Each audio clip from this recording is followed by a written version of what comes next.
Some of you, okay? Got a lot of takers. I am so sorry to disappoint you today. I'm not going to give you the gossip.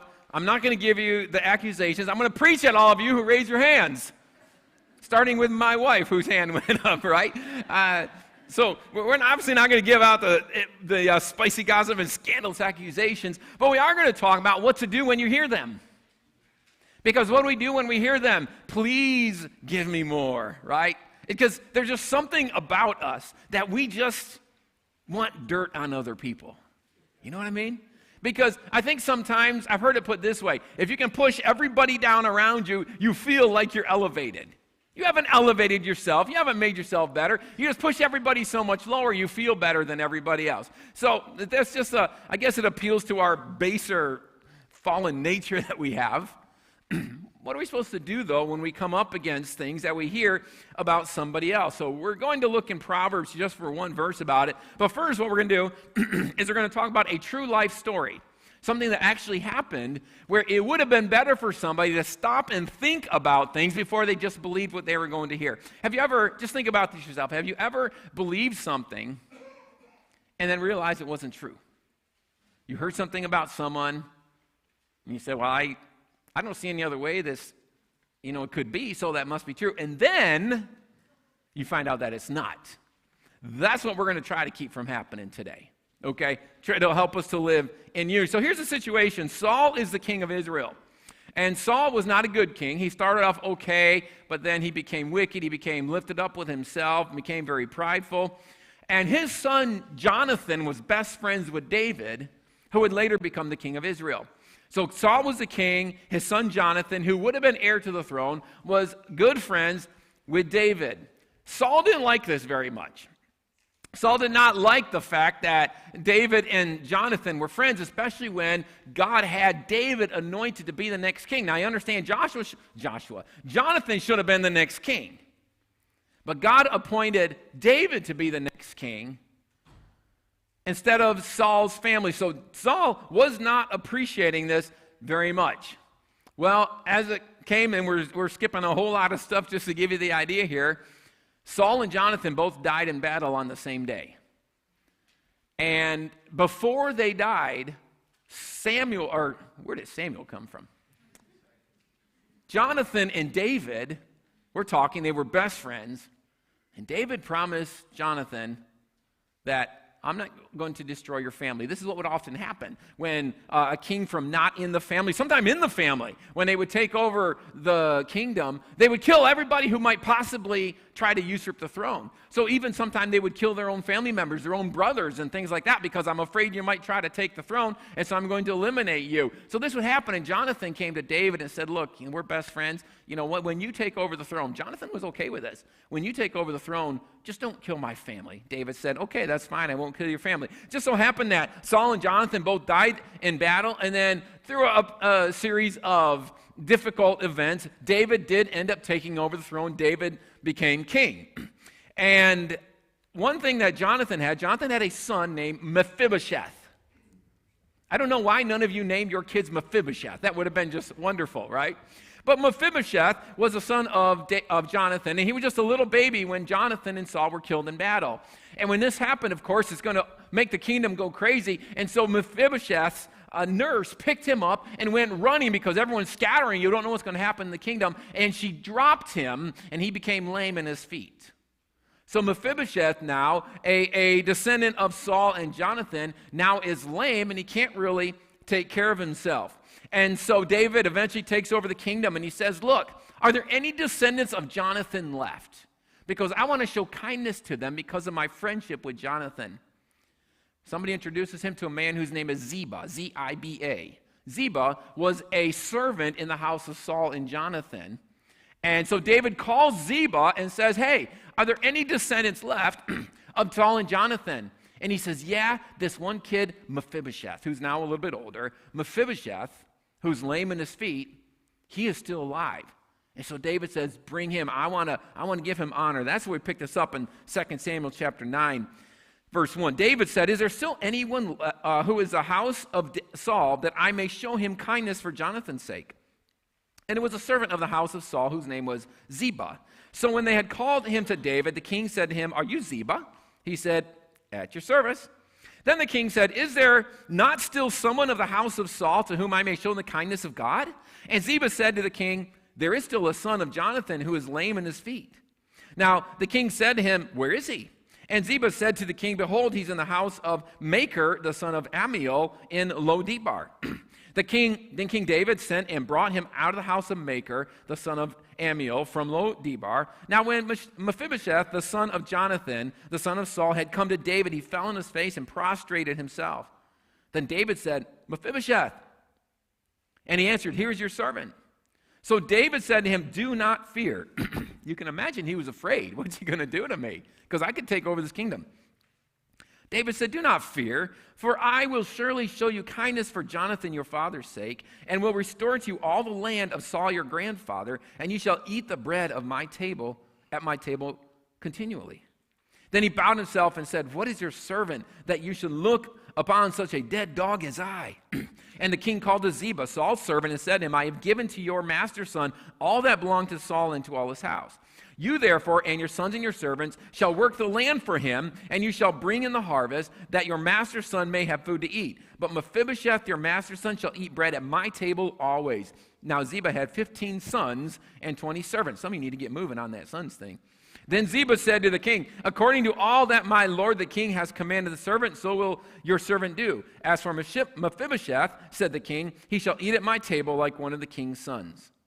Mephibosheth had a young son whose name was Micah, and all who dwelt in the house of Ziba were servants of Mephibosheth. So Mephibosheth dwelt in Jerusalem, and he ate continually at the king's table, and he was lame in both his feet. So David, he's taking Mephibosheth, took him into his house rather than just killing him, as some people would do. And so Mephibosheth is now living in David's house. We're going to fast forward now several years, quite a few years, when there's some troubles in the kingdom. David had a son whose name was Absalom. Absalom is described in the Bible as just being a handsome man. And he decides he's going to take over David's throne. And so you have a big skirmish, and David gets scared, and he runs out of town. So you got to picture this. Here's David with some of the people that he has, that his friends that were loyal to him, and they're going up the mountains outside of Jerusalem. It's dusty, and it's rocky, and he's leaving the kingdom. You can turn around, you can see Jerusalem, you can see the palace, you can see all this there, and David is leaving.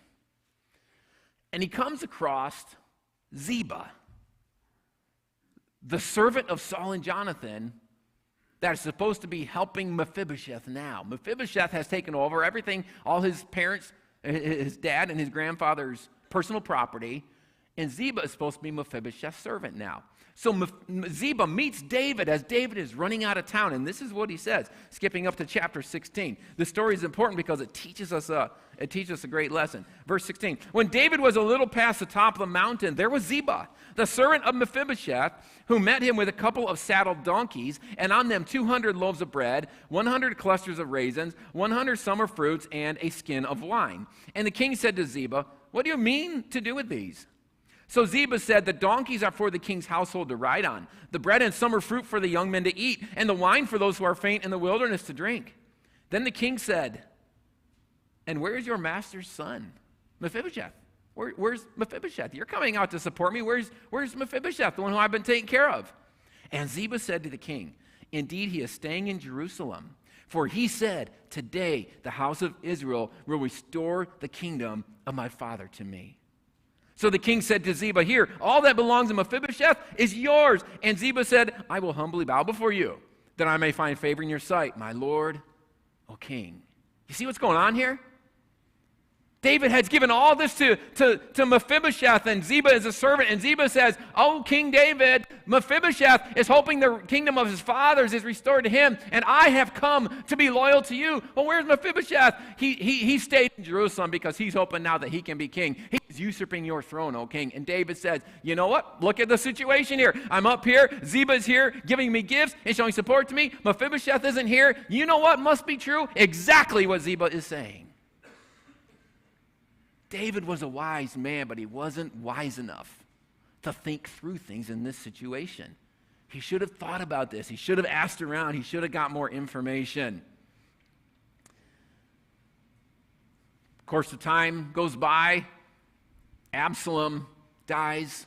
He actually had long hair, and the long hair got stuck in a tree when he was trying to ride under it on his horse, and someone came and I can't remember if he decapitated him or stuck him through, but killed him, okay? So now David is going to come back. David's been on the run for a while. Now he's going to come back into town, and he's going to reset up his kingdom the way it should be. Look in chapter 19 now. 2 Samuel chapter 19 and verse 24. Now David is here. He set up his kingdom again. Now Mephibosheth, the son of Saul, came down to meet the king.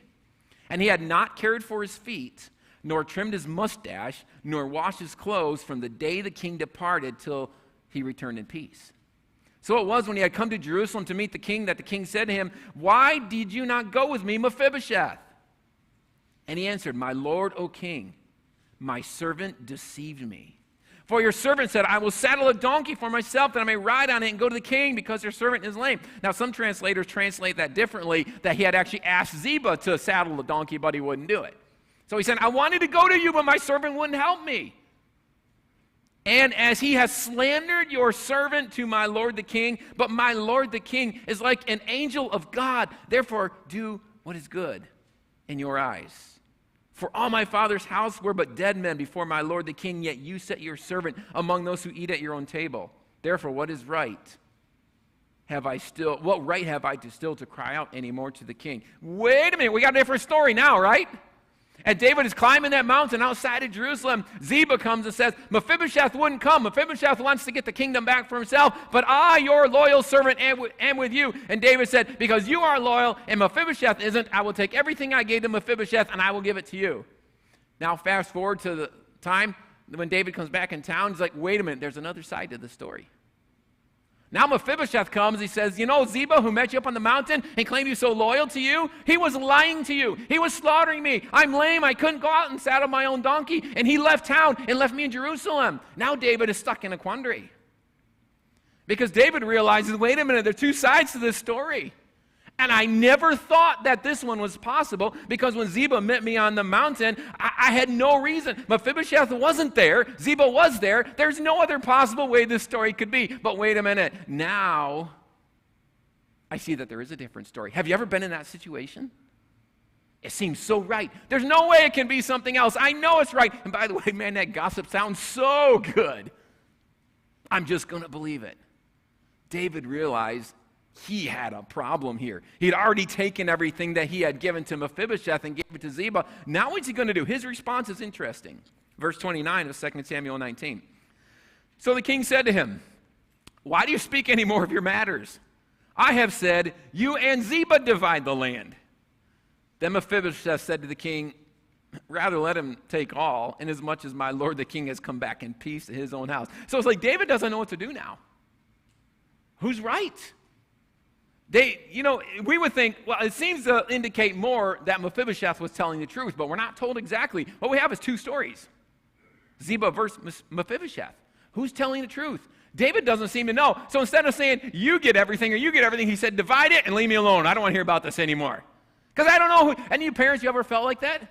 The kids are in there fighting. You know what I mean? The kids are in there fighting. And he took my toy while the toy belongs to me. What's right? They're both wrong. We in our wise parenting figured this out yesterday. No, a long time ago we figured this out. They're both wrong because they're both having a prideful attitude, right?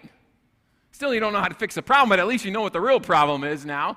But you ever been in that situation? Wait, we have two stories. I don't know what to do. Well, here's David. He's stuck in this thing. But one thing he realizes, I judged that situation too quickly. I just believed what somebody said. There should have been some kind of a cross-examination going on here. There should have been some questions. Okay, Ziba, I hear your side of the story, but I want to hear from Mephibosheth before I make a ruling on this. Instead, he said, well, you told me, sounds good, I'm just going to believe it. And later, he had to eat his words, and then he didn't know what to do. That's a great lesson of what we're trying to look at today. So now go to Proverbs. Going to read one verse in Proverbs, and then talk about some practical ways to keep this from happening to us. Proverbs chapter 18, verse 17. Proverbs 18:17. The first one to plead his cause seems right until his neighbor comes and examines him. I think some translations might actually say cross-examines. The first one to plead his case seems right. Someone comes to you and says, hey, you know about what's happening here? And you're like, must be true. Until then you hear from somebody else. Have you ever been in one of these situations? I mean, most of you guys have been in church a few times in your life. This stuff happens in church, doesn't it? It happens. You hear something, and then you hear something from someone else. Say, wait a minute here. What am I supposed to believe? So what we want to do is we want to learn today, give you a few tips on how to handle these kind of things with wisdom. When you hear things about a person or a situation, just a few things that might, hopefully will help you a little bit, partially to save face for you, but most importantly, to actually do what God wants you to do. Because it's so easy just to join in and say things we shouldn't say and spread information that's not true. Okay, so here we go, a few things to help learn how to not dive into something. So the first one is actually, it should stop most of it right away. Here it is right here. In a minute, there we go. Determine if it's your business. Some stuff isn't your stinking business. You know what I mean? It just isn't. So you hear something, you're like, I have nothing to do with that. That doesn't affect me. I don't want to hear it. That should be the response. You notice I said it should be. It usually isn't, right? We're like, tell me more. Oh, let's just call this a prayer request and then we're all good, right? Sometimes it's none of your business. Proverbs 26:17. I love this verse. He who passes by and meddles in a quarrel not his own is like one who takes a dog by the ears. You're going by and there's something that seems so interesting. And you say, I want to get involved in this because I like drama. Some of you like drama. Oh, there's something juicy going on. Somebody's mad. Boy, this is going to be fun. Let's have drama. Stop being a drama queen. If it's none of your business, stay away from it. I don't care how interesting it seems to be. It's none of your business. Leave it go. If you do that, it's like walking by someone's dog and grabbing that dog by the ears. That can be really dangerous. You don't know what that dog is like. Just leave it alone. Just leave the dog alone. Maybe you want to write that on your notes there. Leave the dog alone. I don't have a dog in this fight, however you want to put it, okay? It's just don't get involved in something. A lot of trouble can be saved if we just mind our own business, right?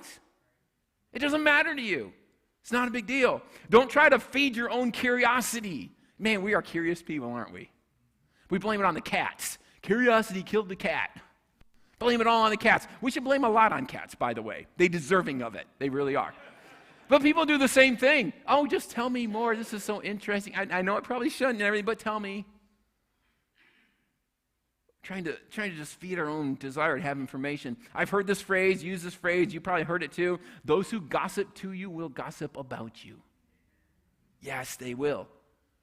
Oh, I love when so-and-so calls me. She's going to give me some information. I guarantee you she's sharing stuff about you with somebody else. Don't trust people like that. Don't trust them. And it's none of your business. Let's bring this to kind of a church example. A church example. Let's say you have a friend in another church who comes to you and says, let me tell you about my pastor. When that happens, it's usually not, he is so wonderful. I mean, you guys do that, right? But I mean, those other churches, they don't do that. I like the nervous laugh. Oh, yeah, that's what we do. Let me tell you, he doesn't care about his people. He's lazy. And I think he's embezzling funds. On top of that, he's ugly, right? He's getting all this information about their pastor. You know what your response should be? So? I don't go to that church. If he's in sin, do something about it. But I don't have a dog in that fight, to use that terminology. I don't care. I'm not going to take a dog by the ears. Why are you telling me this?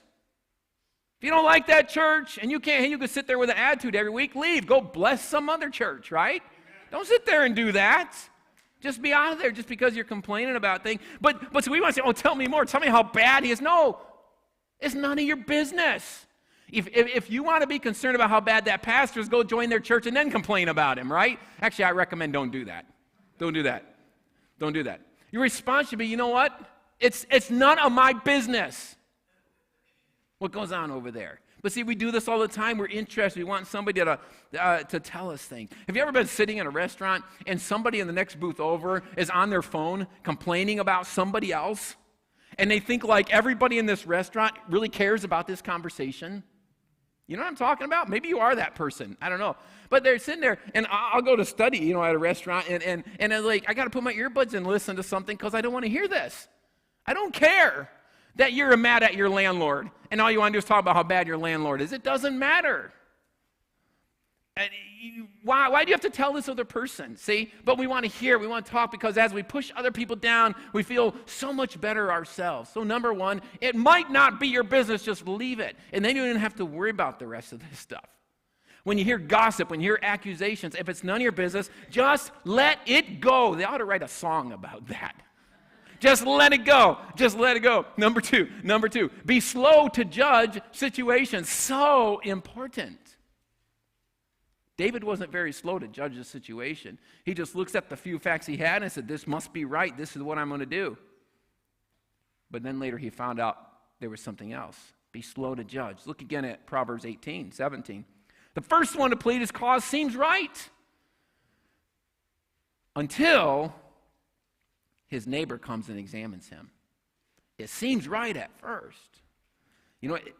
One thing that I have learned to do is when someone's telling me something, a story, or telling me, sharing a problem, even if it's some kind of a counseling session, I try not to nod because I don't know if they're telling me the truth.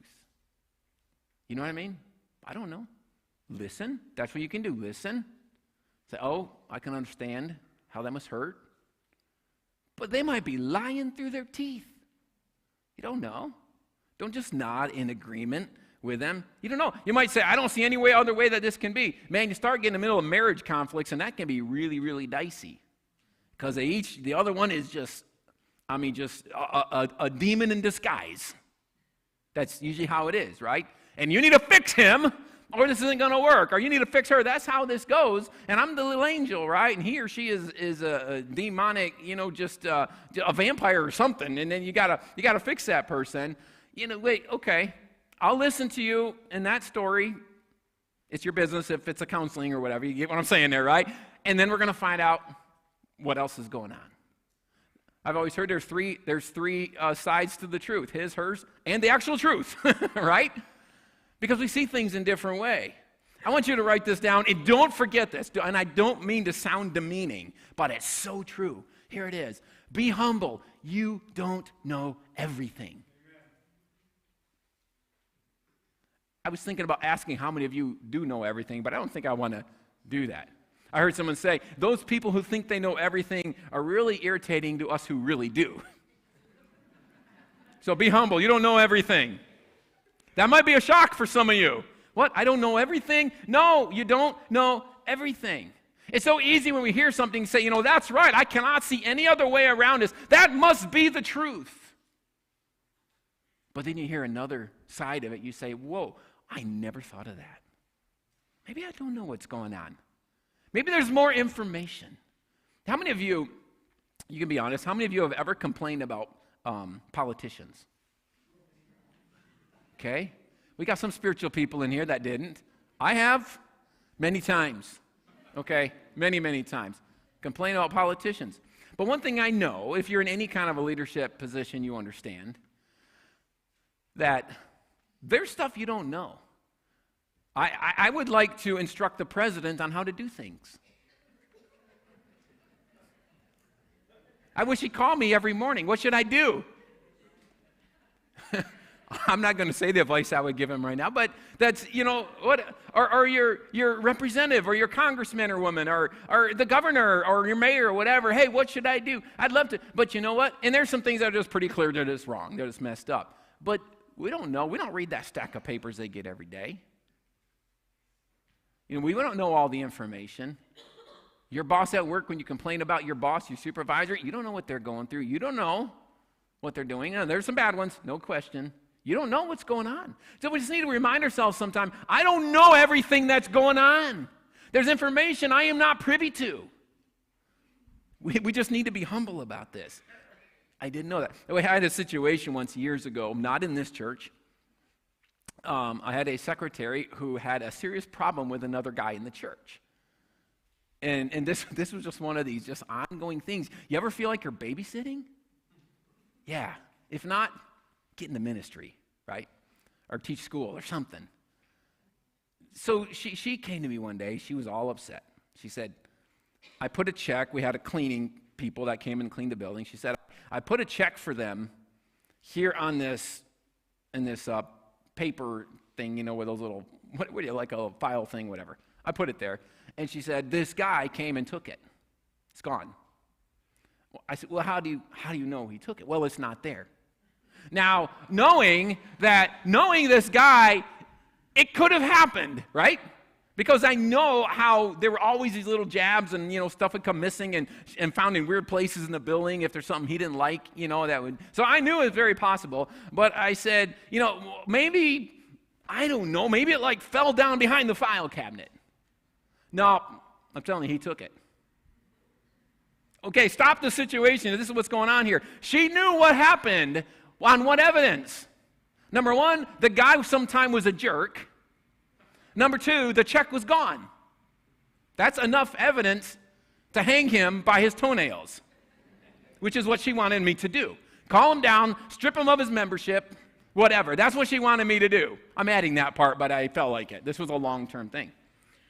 Oh, I said, you know what, I'd feel better. Let me just look. I pull the file cabinet out, and there's a check laying on the ground.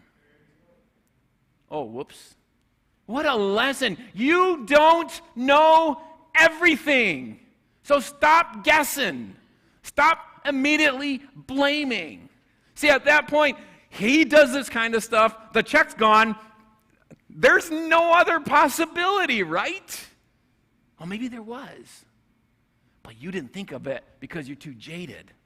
You're too upset. You think that this is what's going to happen. Have you ever been through one of those situations in your life? Then you go back and you say, I got to eat some crow here. I mean, maybe I shouldn't have been too quick to judge. The first one to plead his cause seems right until his neighbor comes and examines him. Number three, investigate all sides. I chose the word investigate because it seems to have kind of a deeper, more laborious meaning. Don't just think, can I think of any other scenario? Nope, it must be true. No, it's investigate. Remember, you already made sure it's your business. If it's not your business, you've gone on to other things. You've already made sure it's your business, and you already have been slow to make judge a situation. But let's just say maybe it is a situation that you need to deal with. Now it's time to investigate it. Proverbs 18, verse 13. Just back a few verses, says, he who answers a matter before he hears it, it is folly and shame to him. Oh, I know what happened there. I know what's going on. Wait a minute, you haven't heard the whole story yet. You don't know. Investigate it. If it's your business, investigate it. Get input from other people. By the way, this shows up in the law from Deuteronomy chapter 13. Let me just read to you a little bit from the law. Deuteronomy 13, verse 12. If you hear someone in one of your cities, which the Lord your God gives you to dwell in, saying, corrupt men have gone out from among you and entice the inhabitants of their city, saying, let us go and serve other gods which you have not known. Then you shall inquire, search out, and ask diligently. If it's indeed true and certain that such an abomination was committed among you, you shall surely strike the inhabitants of that city with the edge of the sword, utterly destroying all all its in it, all its livestock with the edge of the sword. So he says, so you have all these cities in Israel. You have all these cities, and you hear one of them has left serving God, and one of them has gotten into sin. What are you supposed to do? We heard they got into sin. Let's get our sword. Let's go down there and kill them. He said, no. You stop and you think about this. Just because you heard it doesn't mean it's true. Remember, be humble. You don't know everything. He says this. He said, inquire. You're asking around? Is this true? Search out. Then you check on your sources. You ask around, and then you check your sources. Are they also jaded? Check on your sources. And ask diligently. It's not just, oh, this town over here, I don't like them. Now I heard they're in sin. I'm going to try to clobber them all. No, it's, wait a minute. I've heard that there is sin going on. I'm going to inquire. I'm going to ask diligently, and it's my business as an Israelite. It's my business.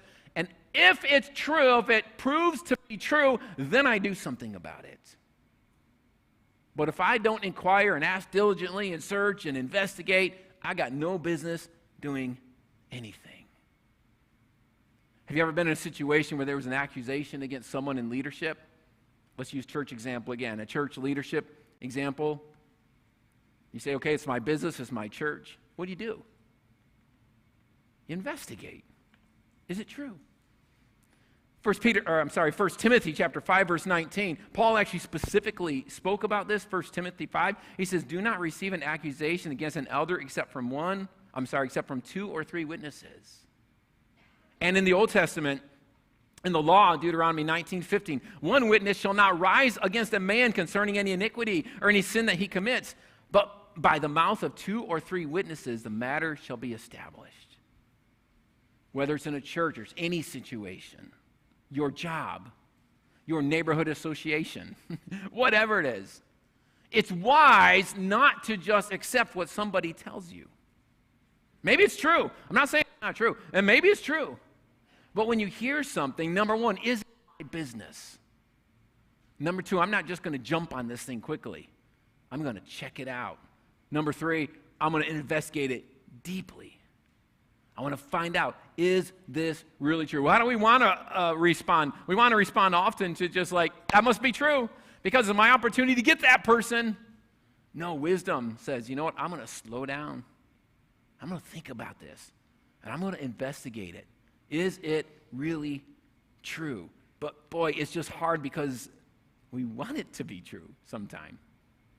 We want it to be true. Reading this verse again, Proverbs 18:17, the first one to plead his cause seems right, until his neighbor comes and examines him. How quick are you to believe just what you hear without stopping and thinking about it? We like to hear bad things sometimes about people, but the real issue is a heart problem. It's a heart problem. I don't want to hear good things about people. I don't want to repeat good things about people. I want to share bad things about people. Why is that? It's because our heart is so messed up. So messed up. Here in just a minute, we're going to finish with our song, which is Behold Our God. One of my favorite songs. Love it when we sing this.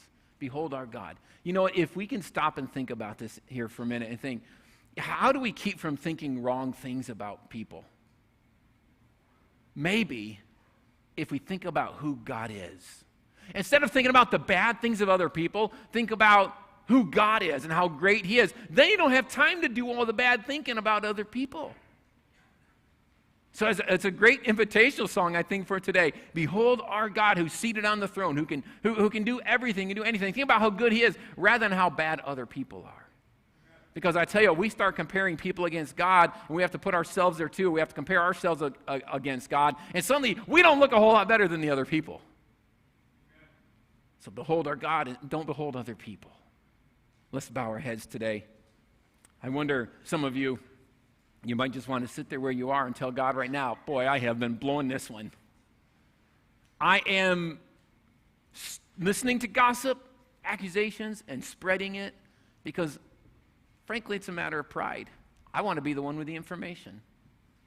Starting today, I'm going to be where the information dies. If it's my business and it's something that needs to be dealt with, we'll deal with it. But if it's none of my business, it stops. If it is my business, we'll investigate. Maybe today you just want to make that commitment to God. Maybe you have some other need. And here in a minute as we sing, if you just need to take some time with God and give him your needs, whatever you've got, you do that today. Father, we thank you today for the lesson that you've given to us. More of a lesson is more of a command about thinking about things before we just accept and spread information.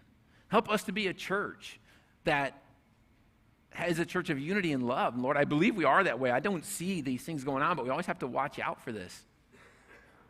Whether it's in the church or in business or whatever it happens to be. Help us to be people that are wise and not spreading accusations and gossip. In Jesus' name, amen. Let's stand together, please.